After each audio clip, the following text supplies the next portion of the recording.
one of the most amazing things that is occurring now is it says that Yilchoi Milchemes Hashem V'Yinatzeach.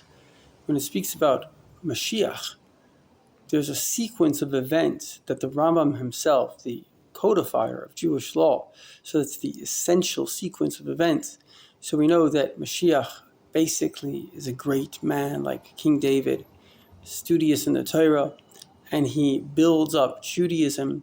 One of the very important things he does is Yilchim Milchemes Hashem V'Yinatzeach. He fights the wars of God and he succeeds.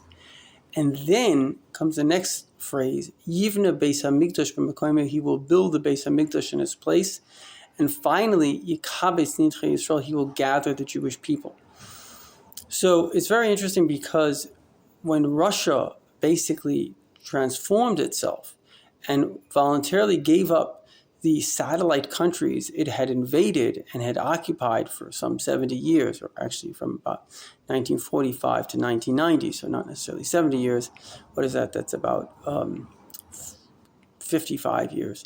So that the Rebbe immediately said was this stage of the success of kind of bringing the peace to the world. But it seems it wasn't the complete story, because kind of behind the scenes, it wasn't as overt, but Iran was busy creating the next desire, the next real enemy.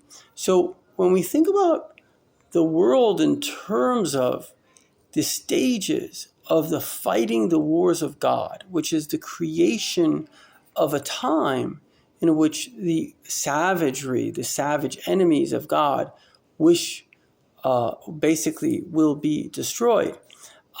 This is a very momentous time because Russia kind of voluntarily did this, but Iran couldn't exactly be brought to the negotiating table. So they're being destroyed involuntarily, but it's the same thing.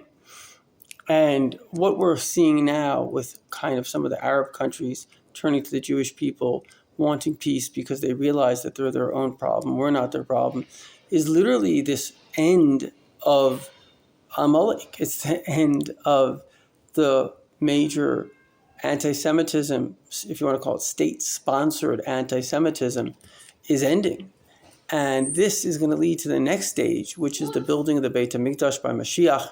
We know it's going to come down from heaven first to 770, and clouds will bring the Jewish people and the Beit HaMikdash to Eretz Yisrael. And please God, this should be any day now.